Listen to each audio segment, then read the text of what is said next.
El ídolo del rey loco. Había una vez un rey idólatra violento e ignorante. Un día juró que si su ídolo personal le concedía cierta ventaja en la vida capturaría a las 3 primeras personas que pasarán por su castillo y les obligaría a dedicarse a adorar al ídolo. En efecto, los deseos del rey se cumplieron, e inmediatamente envió soldados al camino principal para que le trajeran a las 3 primeras personas que pudieran encontrar. Estas 3 fueron, casualmente, un erudito, un sayed, descendiente del profeta Mahoma, y una prostituta. Después de echarlos por tierra delante de su ídolo, el desequilibrado rey les informó de su voto, y les ordenó que se postraran delante de la imagen. El erudito dijo: esta situación indudablemente entra dentro de la doctrina de fuerza mayor. Hay numerosos precedentes permitiéndole a cualquiera presentarse a cumplir con la costumbre si es obligado, sin culpabilidad real o moral por implicarse de alguna hied. De modo que hizo una profunda reverencia al ídolo. El sayed, cuando fue su turno, dijo: como persona especialmente protegida, llevando en mis venas la sangre del santo profeta, mis acciones en sí mismas purifican cualquier cosa que haga, y por eso no hay impedimento a mi acción como exige este hombre. Y se postró delante del ídolo. La prostituta dijo: ay de mí, no tengo ni educación intelectual ni prerrogativas especiales, y por eso tengo miedo de que, hagas lo que me hagas, no pueda adorar a este ídolo, ni incluso simularlo. La enfermedad del rey se desvaneció inmediatamente con este comentario. Como si por arte de magia viera el engaño de los 2 adoradores de la imagen. En ese mismo momento hizo decapitar al erudito y al sayed, y liberó a la prostituta. Dios no puede ser reducido a una imagen. Ese es uno de los cimientos de la experiencia sufí. No diré de la filosofía sufí, porque no hay nada parecido a una filosofía sufí. Es una experiencia, no una especulación. Es una visión. La visión sufí dice: Dios no puede ser reducido a una imagen, a una metáfora, a un símbolo o signo, a pesar de que la mente humana ha estado tratando durante siglos de reducir a Dios a algo que el hombre pueda adorar, que pueda manejar, que pueda encarar. Ese ha sido uno de los deseos más viejos de la mente humana. Colocar a Dios en una categoría humana de modo que Dios pueda ser organizado, manipulado, de modo que Dios pueda estar en tus manos. Para la experiencia sufí esto es un sacrilegio, esto es un pecado. El esfuerzo mismo de reducir a Dios a una imagen es falsear la realidad. En primer lugar, ¿por qué queremos reducir a Dios a un ídolo? La misma grandiosidad de la existencia nos desconcierta. La misma inmensidad nos hace sentir que nos estamos cayendo en un abismo. Por miedo el hombre crea un Dios pequeño, pequeño como el hombre. Por miedo el hombre crea de Dios a su propia imagen y luego se siente a gusto. Con la enormidad de la existencia, para sentirte a gusto tendrás que desaparecer.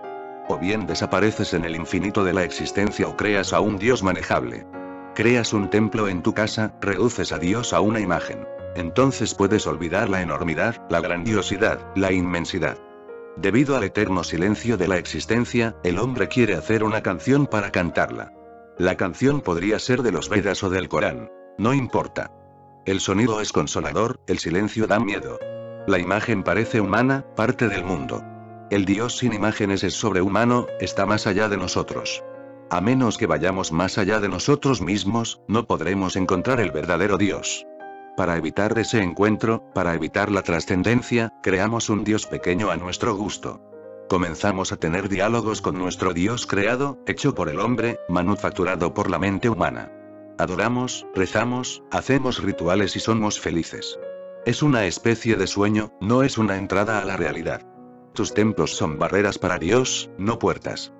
Pretenden ser puertas, pero no lo son. Tus ideales, tus imágenes, tus filosofías, tus continuos esfuerzos para llenar el vacío de la existencia con palabras, filosofías, sistemas, no hacen otra cosa que crear una falsa seguridad a tu alrededor. Dios es inseguridad. Estar con Dios es estar en constante peligro. Ir hacia Dios es ir hacia lo desconocido y lo incognoscible. Asusta, da miedo. Uno empieza a perderse, y sientes la necesidad de aferrarte. No quieres mirar hacia la inmensidad. Entonces esos pequeños dioses creados por ti o por tus sacerdotes, que nacen de tu astucia, de tu destreza y habilidad, son de gran ayuda. Son falsos porque tú los has creado. El verdadero Dios es el que te ha creado, el Dios falso es el que tú has creado. Esa es una de las intuiciones fundamentales del sufismo. El templo tiene que estar vacío, vacío de todo lo que ha sido hecho por el hombre. La oración tiene que ser en silencio, carente de todo lo que el hombre ha creado con palabras. La oración solo puede ser un diálogo, sin palabras, en silencio, con el infinito. Solo puede ser una desaparición de tu parte. Solo puedes disolverte, fundirte, derretirte. Entonces eres trasplantado, llevado, transportado. Entonces los vientos te llevan más allá del desierto, más allá del erial de la mente. Pero para estar listo se necesita un gran coraje. Y el hombre siempre se contenta con marionetas. Todos tus ídolos son marionetas. Toma conciencia de este hecho. Y el hombre es muy astuto. Puede levantar grandes filosofías alrededor de sus falsedades. Puede defender, discutir, racionalizar. Puede crear tales nubes de lógica que quizá te pierdas en ellas. Así es como se pierde la humanidad. Algunos están perdidos en las nubes del cristianismo, otros en las del islam, otros en las del hinduismo. Pero si profundizas, te darás cuenta de que todas estas personas están especulando, haciendo juegos lógicos, filosofando, dando rodeos y más rodeos. Pero la verdad no se refleja en ellas. La verdad solo se refleja en una consciencia meditativa, no en una especulativa. Jamás.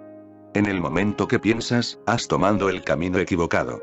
La verdad es reflejada solo cuando estás en un estado de no pensamiento, cuando no se mueve nada en tu interior. Cuando no hay ni siquiera un movimiento en el lago interno de tu consciencia, entonces la verdad se refleja en ti, y esa verdad no tiene imagen. La verdad no tiene forma, ni nombre. Todos los nombres son nuestros esfuerzos por comunicamos con el silencio eterno, pero todos esos esfuerzos fracasan. Los sufíes tienen 100 nombres para Dios, no exactamente 100, sino 99.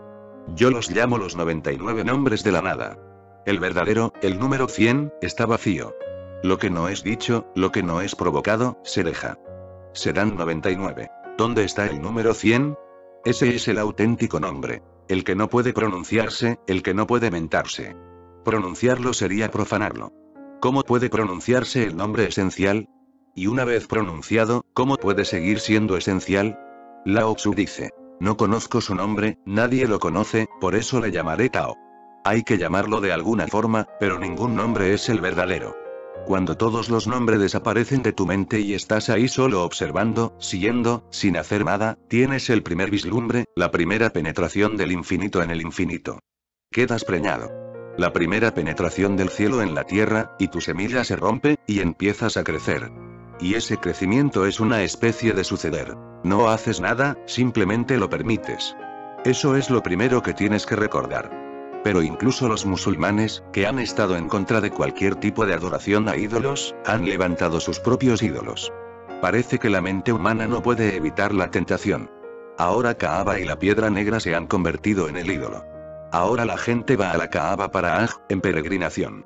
La gente pobre reúne dinero durante toda su vida para ir una sola vez a besar la piedra negra. ¿Pero qué es esto? Es lo mismo. He oído, un buscador sufí que más tarde se convirtió en un gran maestro, Bayazid de Bistam, estaba yendo a un Hajj, en peregrinación. Se encontró a un maestro por casualidad. Por casualidad por su parte, pero no fue una casualidad por parte del maestro. Este había estado esperando a Bayazid, quien no era consciente de ello. Había pasado la noche al lado del maestro, que permaneció sentado debajo de un árbol. Al amanecer hacía fresco. Era un hermoso día, los pájaros estaban cantando, los peregrinos habían empezado a moverse y Bayazid también se estaba arreglando. El maestro le pidió que se acercara y le dijo: mírame a los ojos, y él le obedeció. Algo inmenso se abrió, fue transportado a otra dimensión diferente. Cuando regresó el maestro se estaba riendo, y le dijo: ahora puedes hacer tu peregrinación a mi alrededor y volver a casa. Te has convertido en Kaaba. No hay otra Kaaba. Olvídalo todo sobre esa piedra negra. Y Bayazid lo entendió. Fue alrededor del maestro igual que la gente da vueltas alrededor de la piedra Kaaba, le besó los pies al maestro y regresó a casa. Y cuando la gente se reunió a su alrededor, sus paisanos, y le preguntaron: ¿has estado en la Kaaba? Él dijo: sí, en la auténtica Kaaba. He visto la inmensidad, he visto lo indefinido. Y una vez vista, nunca se olvida. Entra en tu existencia. Deja de ser una memoria en la cabeza. Cada célula de tu cuerpo resuena con ella, cada parte de tu cuerpo baila afinada con ella. Los sufíes no se parecen demasiado a los musulmanes. Es imposible. Las personas auténticamente religiosas nunca son queridas por la gente que ha creado una falsa religión de consolación para ellos mismos. ¿Cómo puede gustarte una persona que llama a tu juguete, juguete? Destruye tu alegría. No puedes perdonar a una persona que llama al pan, pan, y al vino, vino. Es imposible perdonarle, porque tú estabas imaginando, estabas creando alucinaciones, y llega un hombre y dice simplemente que eres un tonto, que el ídolo que estás adorando no es más que una piedra, que las escrituras que estás leyendo no son sino basura. Quémalas y tira el ídolo. Líbrate de todo equipaje innecesario y entra en el silencio. Solo a través del silencio llegarás a conocer aquello que es. Solo a través del estado de no mente entrarás en el auténtico templo. El auténtico templo no está afuera, eres tú. Si puedes entrar en tu propio ser estarás penetrando en la misma existencia. No hace falta ir a ningún sitio, no hace falta dar ni un solo paso, y no necesitas crear un Dios, porque todo lo que crees será falso. He escuchado, había una vez un niño tumbado delante del fuego garrapateando en una hoja de papel. Su padre se le acercó y le preguntó: ¿Qué estás dibujando, hijo? A Dios, dijo el niño. Basándose en su mayor conocimiento, el padre le dijo al pequeño: Pero nadie ha visto nunca a Dios, hijo. Nadie en todo el mundo sabe qué aspecto tiene. El niño respondió: Bien, todavía no he terminado. Y esto no ocurre solo con los niños, también sucede con los grandes filósofos. Todos piensan que una vez que hayan dibujado, pintado, descrito, todo el mundo lo entenderá. Millones de filósofos han existido y desaparecido y la ignorancia sobre Dios sigue siendo la misma. De hecho, no hay manera de conocer a Dios, de modo que llamarlo ignorancia no es correcto. Déjame que te lo explique. Tú puedes llamar conocimiento a algo. Si es posible el conocimiento, entonces no puedes llamar ignorancia al estado anterior. La ignorancia solo es ignorancia si la comparas con el conocimiento. Los sufíes no llaman al estado del hombre ignorancia, lo llaman inocencia. Esta es destruida por el conocimiento. Tú no te conviertes en un conocedor, tu inocencia es simplemente destruida. Esto resulta ser una pérdida, no una ganancia, porque Dios puede ser sentido a través de la inocencia, nunca a través del conocimiento. No creas que eres ignorante. Eres simplemente inocente. Y Dios no puede ser reducido a conocimiento. Dios no es solo lo desconocido, Él es realmente incognoscible. Lo desconocido será conocido antes o después. Es solo cuestión de tiempo. Algo se desconocía ayer, hoy ya es conocido. Algo es hoy desconocido, mañana será conocido. Es solo una cuestión de tiempo. Entre lo conocido y lo desconocido la distancia es el tiempo. Pero Dios no es desconocido, Él es incognoscible, intrínsecamente incognoscible. Dios es un misterio. No puedes desmitificar la existencia. De hecho, cuanto más sabes, más puedes sentir que es imposible saber. Cuanto más sabes, menos sabes. Y cuando realmente llegas a saber, todo el conocimiento desaparece. Te vuelves nuevamente ignorante e inocente, como un niño. El camello está completamente lleno de conocimiento, por eso se le llama el camello. Porque acumula, asimila. El león se deshace del conocimiento, pero se vuelve anticonocimiento, se queda enganchado en lo opuesto. El niño está libre de ambas polaridades. Conocimiento, anticonocimiento, filosofía y antifilosofía. Está libre de ambas dualidades. Es simplemente inocente. No sabe nada del conocimiento y ni de la ignorancia. Él simplemente es. La etapa del niño es el estado de conciencia sufí. El conocimiento es casi un engaño, no solo para otros sino para ti mismo, porque sigues repitiendo lo prestado. Un marinero que había estado en el extranjero durante algunos años regresó a casa de permiso, y como tenía algo de tiempo mientras esperaba su tren, entró en un local cercano donde estaba actuando un prestidigitador. El marinero tenía un loro, y como no podía quedarse mucho tiempo, se sentó cerca de la puerta, para poder salir justo antes de que llegara su tren. El marino encontró al prestidigitador muy entretenido y de vez en cuando apuntaba. ¡Qué truco tan bueno! Me pregunto qué hará después de esto.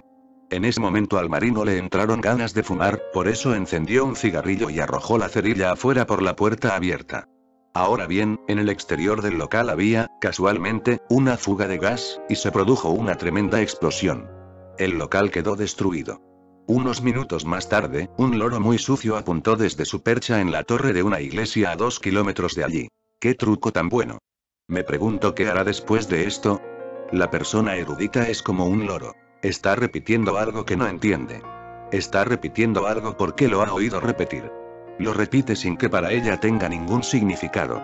Cuando el Buda habla tiene un significado, cuando un estudioso budista repite las mismas palabras lo hace como un loro. Cuando Mahoma cantó el Corán tenía un gran significado. No estaba en las palabras, estaba en el mismo Mahoma. Era impartido en esos momentos por el ser de Mahoma. Esas palabras son ordinarias, cualquiera puede aprenderlas, todo el mundo las conoce. Mahoma no era una persona demasiado instruida. De hecho, no era nada instruida, era una persona sin educación, una persona inocente. No tenía idea de ningún conocimiento.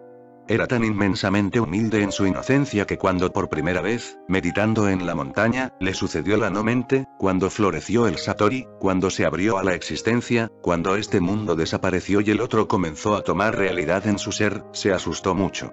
Escuchó en algún profundo lugar de su ser: recita. Recita. Recita el nombre de Alá. La palabra Corán viene de la palabra recita. Corán quiere decir recita. Esta fue la primera vez que Mahoma escuchó desde su centro más interno. Recita. Recita. Recita la gloria de Dios. Estaba entrando en un universo glorioso, en el esplendor de la vida y el ser. Todo su corazón estaba bailando. Pero él sabía que era un hombre sin educación. Dijo: pero no tengo ninguna educación. No conozco el idioma. ¿Cómo puedo recitar? ¿Cómo puedo leer? ¿Cómo puedo decir algo que sea importante? Soy una persona ignorante. Pero la voz seguía: recita. Y Mahoma se asustó mucho, tuvo mucha fiebre. Regresó a su casa y le dijo a su mujer que tenía mucha fiebre. Su esposa le dijo: pero antes de irte estabas perfectamente bien, ¿qué ha ocurrido? Veo algo muy misterioso a tu alrededor. No eres el mismo. Tus ojos tienen una profundidad que no tenían antes, y hay tal pasión en tu rostro, tal fuego. Estás encendido con algo. ¿Qué ha sucedido? Dímelo. Esto no es una fiebre corriente. ¿Has dado con alguna verdad? Mahoma confesó. Dijo: sí, me ha sucedido algo. Y a continuación dijo algo muy hermoso: o me he vuelto loco o me he convertido en un poeta. O bien me he vuelto loco o me he convertido en un poeta. Loco y poeta son en realidad sinónimos. A menos que seas un loco no podrás ser un poeta, a menos que tengas la capacidad de ser un poeta tampoco puedes ser un loco. Le dijo: pero no me preguntes más, porque me va a costar un tiempo recapitular lo que me ha sucedido lo inmenso. No lo puedo contener, no lo puedo entender. ¿Y por qué me ha sucedido a mí? No soy un estudioso, no soy un asceta. No he sido nunca una persona conocedora. Nunca he sido educado, no he ido nunca a una escuela o colegio. Soy una persona simple, lo que llaman un ignorante. ¿Por qué me ha tenido que suceder a mí? Pero siempre les ha sucedido a aquellos que eran inocentes, a aquellos que eran humildes. Nunca les ha sucedido a los eruditos. Déjame repetirlo. Se sabe que los pecadores han conocido a Dios, pero no lo han conocido los pandits, los instruidos, los teólogos. Luego el pecado más grande es el pecado del conocimiento. ¿Y en qué consiste este pecado llamado conocimiento? Consiste en reducir a Dios a una metáfora, a un signo, a un símbolo, a un ídolo. El ídolo puede ser de piedra, de madera, de palabras, eso no importa, pero si crees que Dios puede ser representado por cualquier cosa, entonces estás creando un ídolo. Dios es todo. Y no hay forma de representar el todo, porque no hay nada excepto esto. Yo te digo: yo soy Dios, tú eres Dios, los árboles son Dios, las rocas son Dios. Solo Dios es. Ser y divinidad no son dos fenómenos, sino solo maneras de referirse a una misma cosa. De hecho, decir Dios es repetitivo, porque Dios significa ser. La mesa es, la casa es, el árbol es, el hombre es, pero decir Dios es no es correcto. Porque un día el árbol es, al día siguiente se ha ido. Su ser es temporal. Hasta las montañas desaparecerán, pero Dios siempre es. Dios no puede no ser. Por eso Dios es ser, Dios es pura existencia. Esta totalidad no puede ser representada por nada, excepto el todo. El todo es la única metáfora para el todo es el único signo para el todo. El todo es la única imagen del todo. No hay otra forma de crear otra imagen. Todas las imágenes serán falsas porque serán pequeñas, serán inadecuadas. Dirán algo pero no lo dirán todo. Y siempre que la verdad es parcial, es más peligrosa que la mentira. Los que han conocido siempre han permanecido en silencio a la hora de definir a Dios. Dicen otras 10.000 cosas distintas, te inspiran para el viaje, te provocan, te seducen para el viaje, crean en ti una gran sed y un gran anhelo de la verdad, pero nunca definen qué es la verdad. Hay que probarla, hay que verla para conocerla, hay que vivirla. La religión no puede ser algo separado de la vida. Esta puede ser religiosa o irreligiosa, pero no puedes tener una religión separada de la vida. No puedes decir: durante una hora cada día me vuelvo religioso. Voy al templo o a la mezquita y rezo, o todos los domingos voy a la iglesia y rezo. La religión no puede ser una religión de los domingos. O bien toda tu vida completa, está empapada de un tipo de religiosidad, o ese aroma te rodea constantemente, día a día. El hombre religioso tiene una cualidad diferente del no religioso hasta cuando duerme. Si entras en la habitación donde está durmiendo profundamente una persona religiosa, percibirás un tipo de vibración muy diferente. Incluso durante el sueño es religioso, porque también entonces está relajado en Dios. De hecho, una persona religiosa no se relaja durmiendo, se relaja en Dios. Cuando se mueve en Dios, cuando se sienta en Dios, cuando duerme en Dios. Come Dios, bebe Dios, mira de Dios. Si todo es Dios, entonces todo tiene que ser divino. Los sufíes insisten en que Dios no debe ser representado por nada. No debería haber ídolos, ni imágenes, porque unos y otros han creado en el mundo falsas religiones. Esta historia. Había una vez un rey idólatra violento e ignorante. Un día juró que si su ídolo personal le concedía cierta ventaja en la vida capturaría a las 3 primeras personas que pasarán por su castillo y les obligaría a dedicarse a adorar al ídolo. Ahora bien, es muy raro encontrar a un rey que no sea violento, que no sea ignorante, que no sea idólatra. Si una persona es no violenta, no será un rey, no podrá serlo. Incluso si se encuentra que ha nacido accidentalmente como el hijo de un rey, renunciará. El Buda renunció, Mahaviraj también. Solo un hombre violento puede ser rey. De hecho, solo un hombre violento está interesado en el poder político. Todo poder es violencia, y recuerda. Incluso si estás interesado en el poder espiritual, eres violento. Cualquier interés en el poder es violento. Poder significa poder sobre los demás de una manera u otra. Puede ser político, financiero, religioso o espiritual. Mucha gente, en nombre de la religión, está ocultando sus intereses políticos internos. Está buscando el poder de la Kundalini o el poder del levitar. Deseos ridículos y estúpidos que no transforman tu vida. Aunque algún día puedas llegar a volar por el cielo, nada se transformará. Hay muchos pájaros que ya están volando, y no son santos y no son espirituales. Tal vez llegues a vivir en lo profundo del océano, igual que un pez, pero no por ello te volverás espiritual. Hay muchos seres que ya están viviendo allí como peces, y no son espirituales. Aunque tu columna vibre con mucha energía, no por ello te transformarás en una persona espiritual. La espiritualidad no tiene nada que ver con el poder. Incluso aunque consigas poderes mágicos, poderes milagrosos, y puedas hacer de mago, no serás por ello espiritual. Eso es una completa tontería. Esa es la indicación absoluta de que hay una mente estúpida detrás. Siempre que ves a un hombre tratando de hacer milagros, entérate bien, es un político. No puede ser una persona religiosa. Y no estoy diciendo que los milagros no sucedan alrededor de la persona religiosa. Suceden, pero no son realizados. Ocurren espontáneamente. La persona religiosa no está interesada en hacerlos, no es un hombre espectáculo, no pretende impresionar a los demás. Mira, puede crear cenizas sagradas, mira, puede producir relojes suizos con sus poderes milagrosos. Esta persona está en viaje político, en un viaje del ego, y aquellos que se interesan en él también tienen intereses políticos. Ellos también quieren conseguir poder. Permanecerán alrededor de una persona así. Miles de hombres y mujeres lo hacen porque esperan aprender el truco algún día, conseguirán CDs y también harán milagros. Los milagros suceden alrededor de la persona religiosa. No son visibles, están en relación con la transformación de las energías. Pero no son hechos conscientemente, nunca son hechos de forma consciente. Siempre que una persona está haciendo algo es un mago, un político. Cuando algo sucede espontáneamente cerca de una persona, en el espacio que se crea a su alrededor, en el vacío que se crea a su alrededor, hablamos de milagros. La gente es transformada, la gente es transportada a nuevos reinos del ser.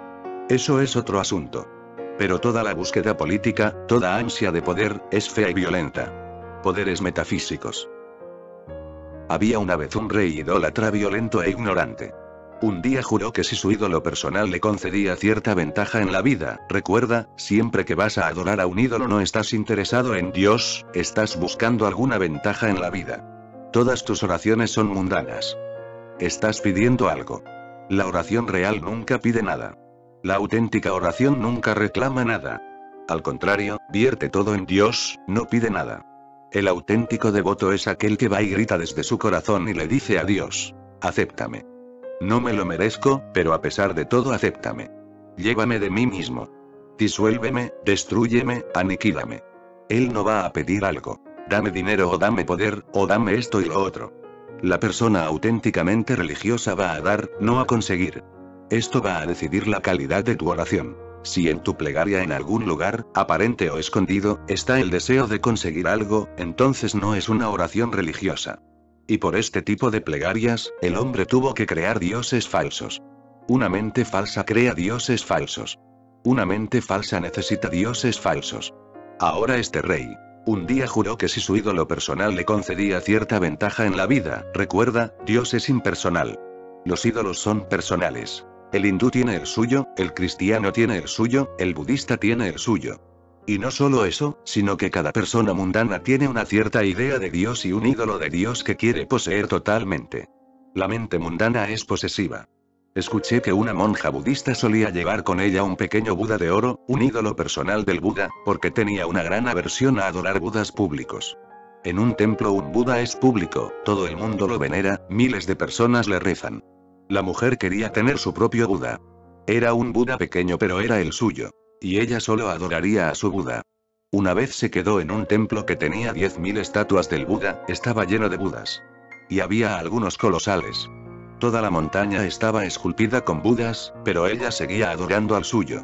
Entonces se le ocurrió una idea. Ella solía quemar incienso, pero tú no puedes poseer el incienso. Una vez que quemas el incienso, la fragancia se esparce, y la monja pensó que podría ir a otros Budas, todo el lugar estaba lleno de Budas, atestado, de modo que fabricó una pequeña pipa, quizás un bambú hueco, la sujetó a la nariz de su Buda personal y luego quemó el incienso ahí, para que el humo fuera a través del tubo a la nariz de su Buda.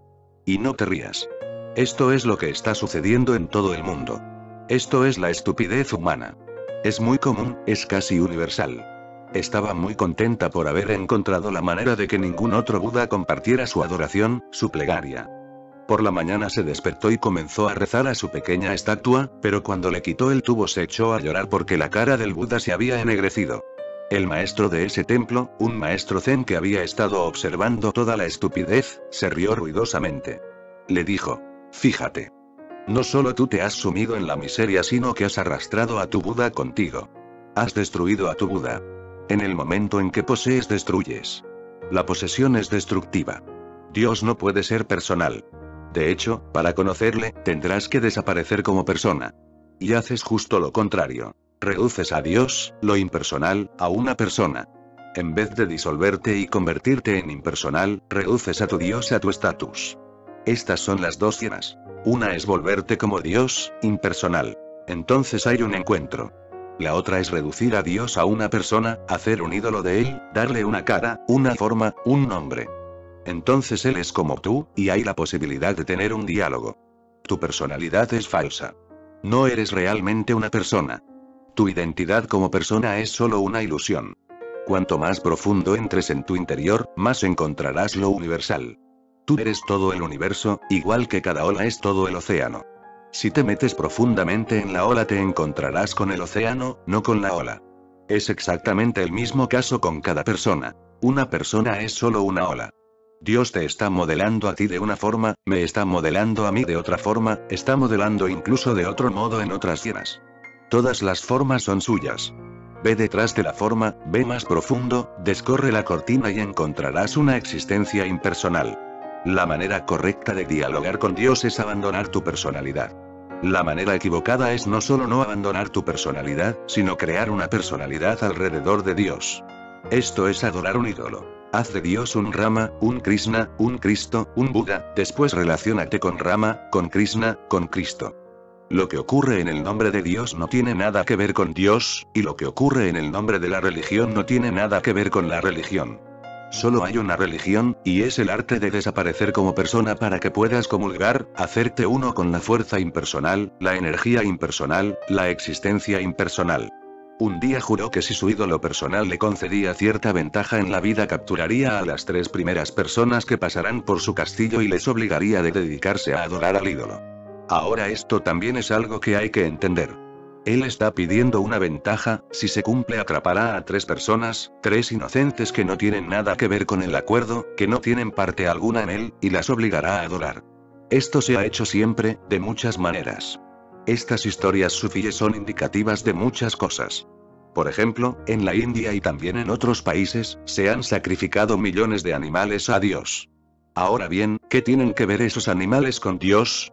Porque tu deseo se ha cumplido, sacrificas al animal. El animal no ha deseado, no ha rezado, no ha dicho nada. No tiene nada que ver con ello. Si quieres sacrificarte, sacrifícate tú. El Buda se encontró con una ceremonia que se estaba celebrando, y en la que se había reunido una gran muchedumbre. Él preguntó: ¿qué está sucediendo? Y le dijeron que el hombre que estaba adorando había pedido algo. Su deseo se había cumplido y ahora estaba sacrificando un toro, estaba matando un toro. Era una ceremonia religiosa. El Buda dijo: ¿pero qué tiene que ver el toro? Si este hombre siente que Dios le ha concedido algo, que le ha sido favorable, se debería sacrificar él. Se adentró entonces en la muchedumbre y le preguntó al hombre: ¿qué estás haciendo? ¿Por qué estás siendo violento con este pobre toro? No ha hecho nada. El hombre era un brahmán, un erudito, un conocedor de las escrituras, y citándolas, dijo: tú no sabes. No estoy siendo violento con este animal. Las escrituras dicen, los Vedas dicen, que si un animal es crucificado, matado, asesinado, si se acaba con él en una ceremonia religiosa, el espíritu del animal va directamente al cielo. No estoy siendo violento con él, irá al cielo. ¿Por qué no matas a tu padre o a tu madre o te matas tú mismo? Dijo entonces el Buda: ¿por qué estás perdiendo la oportunidad de ir al cielo? Este toro podría no querer ir al cielo. Si esto es cierto, entonces mata a tu padre o a tu madre, o mátate tú. Sí, es mejor que te mates tú. El brahman escuchó al Buda. Su presencia se lo aclaró. Dejó allí mismo su arma, renunció a toda esa ceremonia religiosa y le pidió al Buda: ahora dime tú cómo ser religioso, porque he estado haciendo todas estas cosas durante toda mi vida. Me has conmocionado, pero también me tienes que despertar. Si buscas, alrededor del globo han existido miles de religiones con esta estúpida idea. Dios te ha favorecido. Ahora tú estás favoreciéndole a él encontrando a 3 personas inocentes para adorar tu ídolo. En efecto, los deseos del rey se cumplieron, todos los deseos que se cumplen son solo coincidencias. Si sigues pidiendo a Dios, algunos deseos se cumplirán, Dios no tiene nada que ver con que se cumplan, otros no se cumplirán. Cuando un deseo no se cumple, el devoto piensa: no he estado orando correctamente. No he llevado a cabo los rituales como debía. No he seguido bien las escrituras. Mi ceremonia no fue como debía haber sido. No recité los mantras adecuadamente. Debo haber hecho algo mal. Eso sí, el deseo no se ha cumplido. Si se ha cumplido, entonces Dios me ha sido muy favorable. Ahora tengo que dar algo como regalo para mostrar mi gratitud. Dios no tiene nada que ver con tus deseos.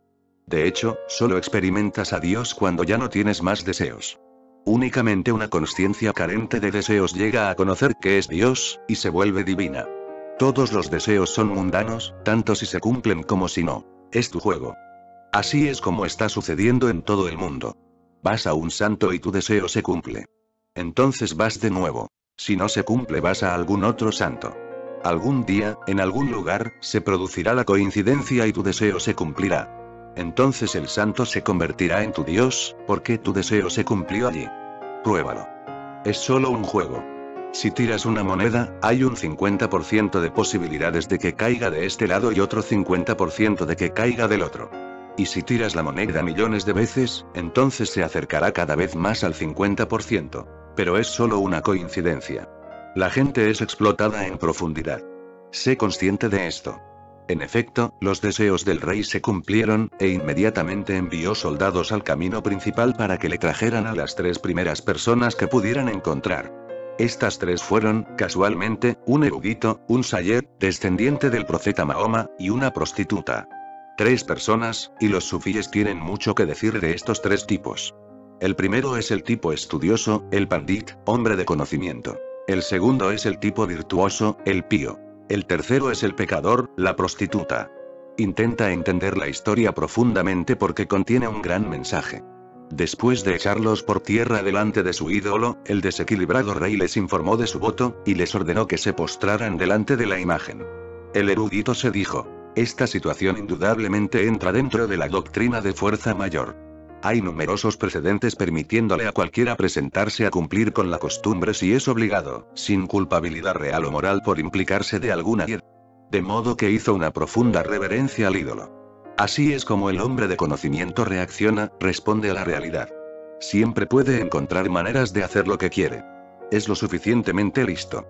Siempre puede utilizar la jerga y encontrar una evasiva. Es el estilo del experto en leyes. Si quiere hacer algo que está mal, siempre encuentra la forma. Si quiere hacer algo correcto, hallará también la manera. Nunca está en lo equivocado, siempre se las arregla, tiene un gran cuerpo de conocimiento para apoyarse. Discute, y sus razones solo son un juego de palabras. Puedes encontrar razones a favor y en contra para lo que estés buscando. La discusión no está comprometida con nada.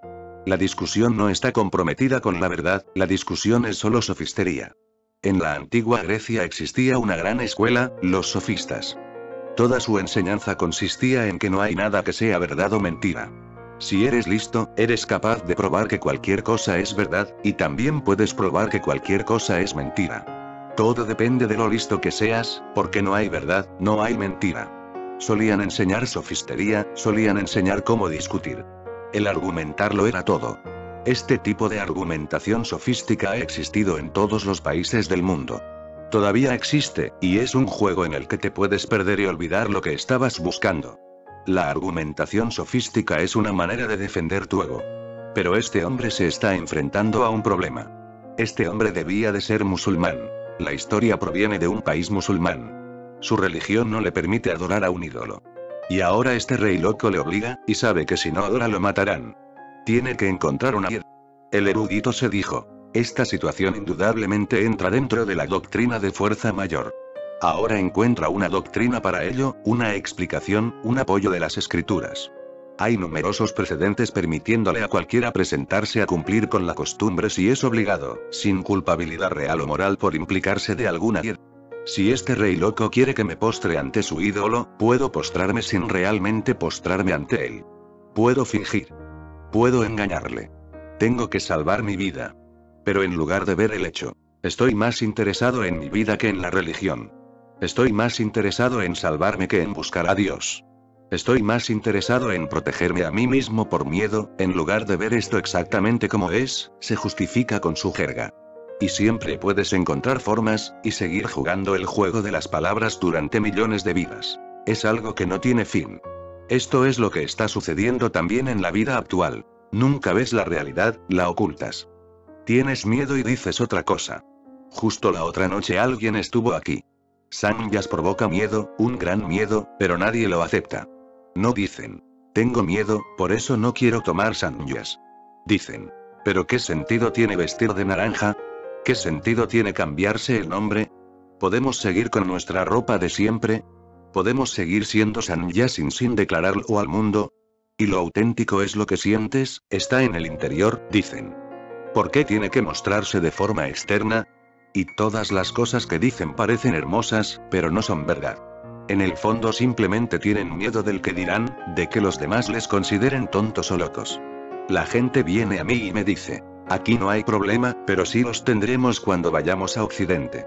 Pero muy raramente viene una persona que dice exactamente qué está pasando, auténticamente como es. Él encuentra medios y maneras. Hay gente que ha tomado sannyas. Gente astuta. Regresan a sus países y no dicen a nadie que son sannyasins. Ocultan el naranja, sus malas, y continúan como eran. Y siempre que se encuentran con un sannyasin y les pregunta: ¿qué ha pasado? ¿Has abandonado sannyas? Ellos dicen: no, pero hemos escuchado una voz interna. Oso nos ha dicho: os dejo libres. En vez de ser sinceros continúan con su juego. Dicen que les he hecho libres. Cuando regresan a la India visten de nuevo el naranja. Entonces quizás les tenga que decir: mientras estáis en la India, no seáis libres. Escuchan la voz interna.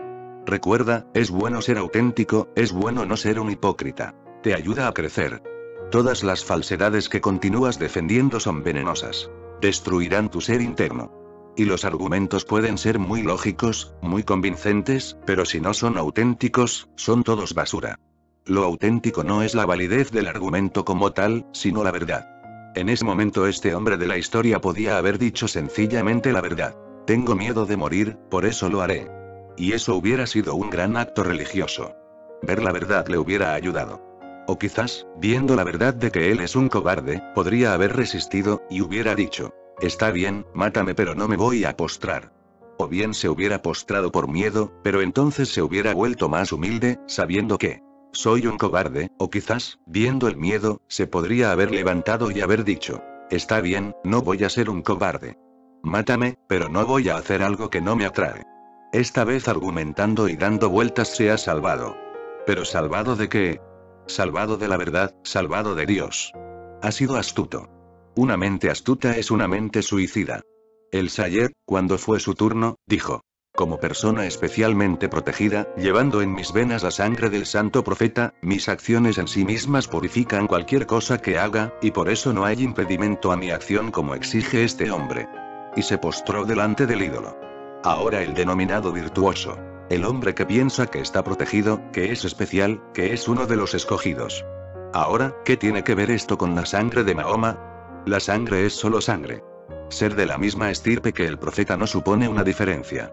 Podrías tener la sangre del Buda en ti y ser el hombre más estúpido de la tierra.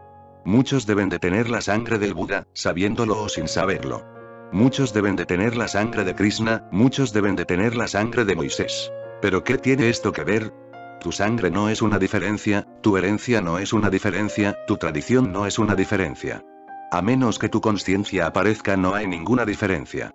Pero este hombre se protege con la idea de que soy especial, estoy especialmente protegido, soy un descendiente del santo profeta, Mahoma.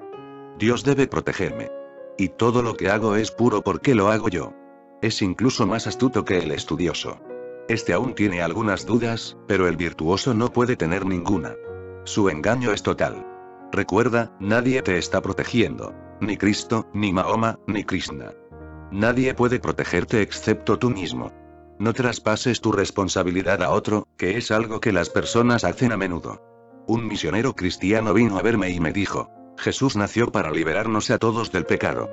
Yo le pregunté: ¿has sido tú liberado del pecado, porque Jesús ha estado aquí? ¿Cuánta gente ha sido liberada? Y continúas diciendo que Jesús fue nuestra salvación, como si la salvación ya hubiera sucedido y todos estuvieran liberados. ¿Quién está liberado? ¿Cómo puede liberarte Jesús? Esto parece muy ilógico. Creas una esclavitud y Jesús viene a liberarte. ¿Por qué debería hacerlo? No es su responsabilidad. Y si tú tienes una propensión a permanecer en esclavitud, ¿cómo puede él liberarte? Sucedió, un hombre le preguntó a Sri Aurobindo: eres tan indiferente y frío a algunas cosas que a veces pienso que si estuvieras sentado a la orilla de un río y alguien se estuviera ahogando, tú no lo salvarías. No, no lo salvaría, a menos que me lo pidiera, dijo Aurobindo. Pero eso parece una reacción muy dura, nada compasiva, dijo el hombre. Le puedo salvar, contestó Sri Aurobindo, pero él mismo de nuevo se ahogará. Si es propenso a ahogarse, encontrará otro río, encontrará otra orilla, encontrará otro momento y lo volverá a repetir. Le puedo salvar pero volverá a estar en peligro de ahogarse, de modo que ¿qué sentido tiene? A menos que lo pida no le puedo salvar. En el camino espiritual, pedir es ser salvado. Si lo pides, estás salvado. No es que Jesús te salve.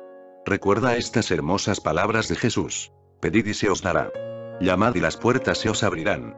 Esas puertas en realidad están abiertas, están esperando a que llames. De hecho, Dios ya te lo ha dado, pero como no lo has pedido todavía no has reconocido el regalo. El regalo ya ha sido entregado. Ya lo tienes, pero como no lo has pedido no lo puedes reconocer. En el momento en que lo pidas lo reconocerás. Nadie puede salvar a nadie, y es bueno que sea así. De otra forma incluso tu liberación sería de algún modo obligada. Sería como si te hubieran obligado a entrar en el cielo. Dos personas siguiéndote con las espadas desnudas obligándote a entrar en el cielo. ¿Qué tipo de cielo sería? Sería un infierno. El infierno es cuando te obligan a hacer algo. No importa lo que sea. El cielo es cuando pides algo y creces en ello. Sea lo que sea, es salvación. Ser únicamente un descendiente de Mahoma no cambia nada, no hay ninguna diferencia.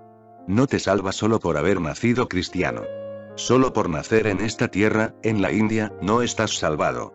Los indios tienen la idea de que esta tierra es sagrada. Con solo nacer en la India ya estás salvado. Tienen la idea de que si mueres en Varanasi irás directamente al cielo. Solo por morir en Varanasi. Kabir vivió toda su vida en Varanasi, y cuando estaba en su lecho de muerte de repente saltó de la cama y les dijo a sus discípulos: tenemos que salir de Varanasi. Los discípulos dijeron: ¿pero por qué? Estás tan enfermo, estás en tu lecho de muerte, y los médicos han dicho que solo vivirás unas horas, que no puedes vivir ni un día más. Hay que hacer uso de este día, dijo él.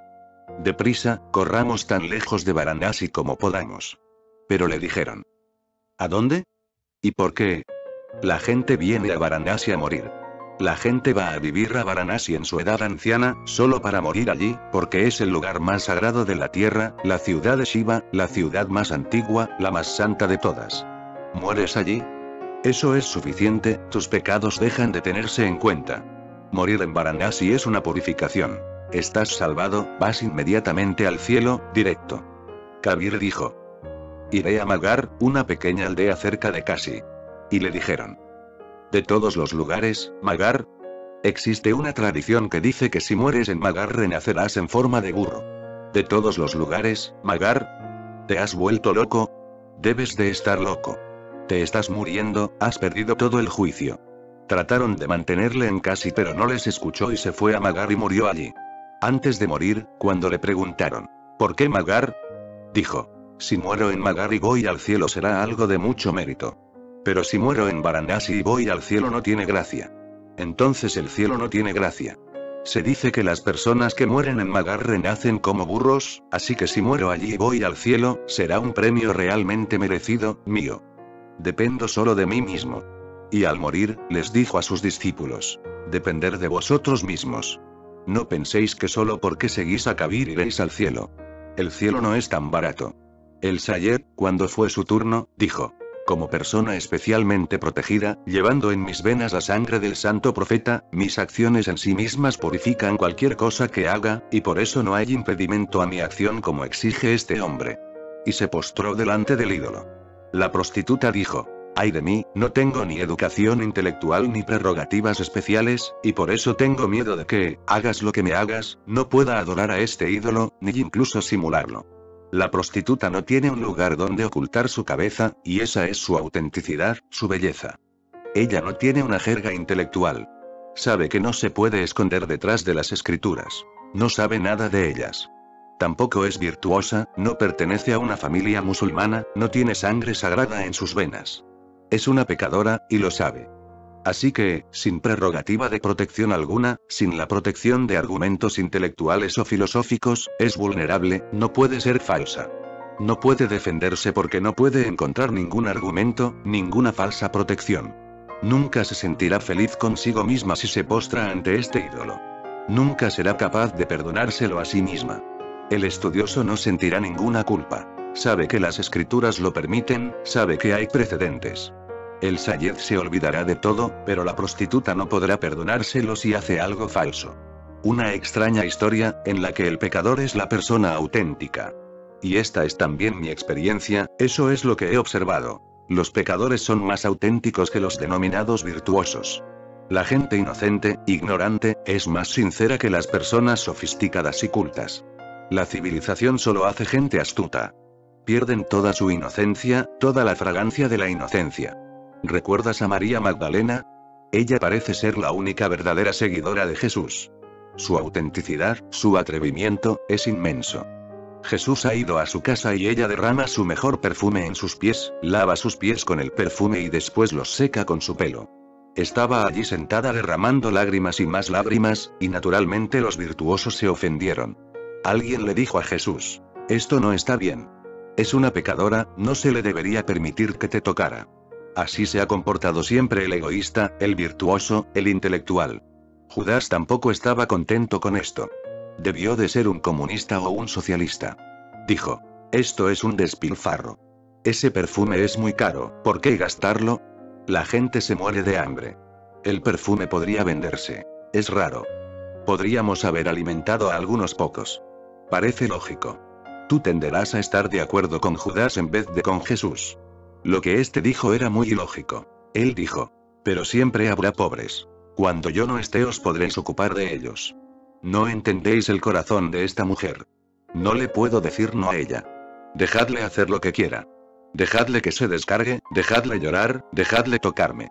Dejadle que derrame su perfume, caro o barato, eso carece de importancia. No le puedo decir que no a ella. Puedo ver cómo surge de su corazón un gran sentimiento. Eso es oración, está en un estado de oración. No puedo molestar su oración. Jesús comprendió que María Magdalena tenía un hermoso corazón. Ella fue la primera que lo reconoció después de la resurrección. Solo había 3 mujeres cuando descendieron a Jesús de la cruz. Una de ellas era María Magdalena. Todos esos grandes apóstoles habían desaparecido, y debes recordar, Judas era el único estudioso entre los seguidores de Jesús, el único profesor, el único intelectual, el único estudioso, y él le traicionó. Esto es simbólico. El intelecto traiciona. La mente es astuta. Siempre crea conspiraciones en contra de la verdad. Deja que Judas sea el símbolo de la mente. Era el más intelectual, la persona más articulada. Si no hubiera traicionado a Jesús se hubiera convertido en el fundador de la iglesia. ¿Por qué le traicionó? La mente traiciona, la lógica traiciona. Tu mente está en contra de tu ser. La prostituta no tenía mente. Había vivido una existencia muy simple vendiendo su cuerpo. No conocía las escrituras, no tenía tiempo de leerlas. No podía tener el ego de una persona virtuosa. ¿Cómo podría tenerlo? Ella era simplemente humilde, lloraba. No podía tener ningún ego, y esa es la puerta de lo divino. La prostituta dijo: ay de mí, no tengo ni educación intelectual ni prerrogativas especiales, y por eso tengo miedo de que, hagas lo que me hagas, no pueda adorar a este ídolo, ni incluso simularlo. He estado con santos y con pecadores. Mi propia observación es que los denominados pecadores son las personas más auténticas del mundo, y los denominados santos son las personas más falsas del mundo. Estos últimos son solo pseudo. El pecador tiene realidad. Y a partir de esa realidad, el salto cuántico es posible. Solo el auténtico puede ir a lo auténtico. El falso sigue siendo falso, no puede tener ningún encuentro con la verdad. Por eso, recuerda, la barrera más grande entre tú y Dios es tu ego, y el ego se alimenta de conocimiento, virtud, respetabilidad, nombre, fama, poder. Recuérdalo, y no alimentes tu ego. Vuélvete más humilde. Mira tus limitaciones, mira tus fallos, mira tus errores, y sé humilde. Ese mismo ver te hará humilde. En esa humildad, la oración surge espontáneamente. Y una gran valentía nace de esa humildad. La humildad es fuerte, el ego es muy débil. Pensarás en esta paradoja. El ego solo aparenta ser fuerte. Pero es débil. De hecho, el ego es el esfuerzo de la persona débil de protegerse a sí misma. El ego es una armadura. La persona sabe que en el fondo es muy débil. El ego es un esfuerzo para proteger su debilidad. La persona débil tendrá el ego más grande. Son complementarios. Cuanto más débil eres, más grande es el ego que necesitas para protegerte. La persona realmente fuerte no necesita tener ego. No necesita protección, puede vivir desprotegido. Puede vivir inseguro y de un modo vulnerable. El erudito era una persona débil, igual que el sayed. La prostituta tenía fuerza, la fuerza de la rosa. Vulnerable, suave, delicada, a la vez que fuerte. ¿No has observado una rosa por la mañana jugando con los vientos? Tan delicada y a la vez tan fuerte, viviendo una historia de amor con el sol. Tan delicada, levantando alto su cabeza, frágil y a la vez tan fuerte. Lao Tzu lo llama la fuerza del agua. El ego tiene la fuerza de la roca, la persona humilde tiene la fuerza del agua. Y Lao Tzu dice: vuélvete como el agua, el camino del agua. Vuélvete suave como el agua y finalmente vencerás. Recuerda, la dureza te lleva a la derrota. Tu misma resistencia a la vida más pronto o más tarde te destruye. Es tu propia dureza, tu propio ego, que se vuelve veneno en ti. Observa una cascada cayendo sobre una gran roca, la roca no puede ni siquiera imaginar que esta humilde agua, suave, femenina, la va a destruir. Pero llegará un día en que la roca habrá desaparecido, se habrá convertido en arena, y el agua continuará fluyendo de la misma manera. Las rocas mueren por su propia dureza. El ego es como una roca, la humildad es como una rosa. El ego parece ser fuerte pero no lo es, y la humildad parece ser débil pero no lo es. No te dejes engañar por las apariencias. La prostituta dijo: puedes hacer lo que quieras. No voy a ser falsa, ni siquiera voy a simularlo. Esta fuerza de la humildad, esta pureza del pecado, este poder de la rosa actuó como un fenómeno mágico sobre el rey. La enfermedad del rey se desvaneció inmediatamente con este comentario. ¿Qué sucedió? No podía creer lo que sus ojos veían, fue tal el choque. Había obligado al gran estudioso, y este estaba tumbado en profunda obediencia. Había obligado al Sayer, el descendiente del poeta Mahoma. ¿Y la prostituta? Nunca hubiera imaginado que una prostituta se opusiera con tanta fuerza. Una mujer tan delicada, una pecadora como ella. ¿De dónde surgía su fuerza? De su inocencia. No tenía pretensiones, estaba indefensa. La enfermedad del rey se desvaneció inmediatamente con este comentario. Parece que tuvo un satori. No se lo podía creer, era impactante. Sus ojos se abrieron. Como si por arte de magia viera el engaño de los dos adoradores de la imagen. En ese mismo momento hizo decapitar al erudito y al Sayer y liberó a la prostituta. Esta es una historia simbólica. Estas historias son parábolas, no son hechos históricos. La parábola está diciendo que delante de Dios serás reducido a la nada si llevas falsedades contigo, serás decapitado, serás arrojado al polvo. No serás capaz de ponerte delante de Dios. Tu mentira te matará, y liberó a la prostituta. Y ante la verdad, solo ese poder que surge de la humildad, ese saber que surge de la inocencia, solo eso te libera, solo eso es liberado. La libertad es para aquellos que están libres de ego. No hay otra forma de libertad. Libertad significa estar libre del ego. Eso es moksha, nirvana. Y una prostituta puede alcanzar esa libertad, mientras que un gran estudioso puede desperdiciarla. Incluso un descendiente del profeta puede desperdiciarla. Solo hay una cosa decisiva. Si estás protegiendo tu ego, perderás a Dios. Si estás preparado para abandonar tu ego, le encontrarás. En ese abandonar se produce el hallazgo. El hombre y Dios no son dos, dicen aquellos que saben. Pero entonces, ¿por qué están separados? Desde la perspectiva de Dios no estás separado, solo desde tu perspectiva sientes que estás separado. ¿Y por qué? Tu pensamiento te separa. No estás realmente separado. Es una creencia fabricada, es una autohipnosis. Piensas continuamente que estás separado, de ahí que la idea se haya convertido en un fenómeno permanente arraigado en ti. Este es el ego. Pensarte separado de la existencia es el ego. Pensarte a ti mismo uno con la existencia es confianza. No te protejas. Protección significa que te has creído la falsa idea de que estás separado. No empujes el río. Ve con el flujo de la existencia. Mientras estés vivo, vive. Mientras mueres, muere realmente. Mientras estás muerto, sé un muerto. Si estás despierto, mantente despierto. Durmiendo, duerme. No dejes que haya separación entre tú y la vida que te rodea. Y no actúes desde un estado de erudición. Eso crea la separación. Actúa siempre desde el no saber, actúa desde la no mente, actúa sin pasado. Actúa en el presente y hazlo de forma auténtica. Y seas quien seas, quizás seas una prostituta, si puedes responder a la realidad auténticamente, de forma sincera, no habrá ninguna barrera entre tú y Dios. Lo único que te ayuda a fusionarte y encontrarte con lo divino es una auténtica respuesta en el presente, una respuesta auténtica a la vida. Eso es lo que yo llamo oración.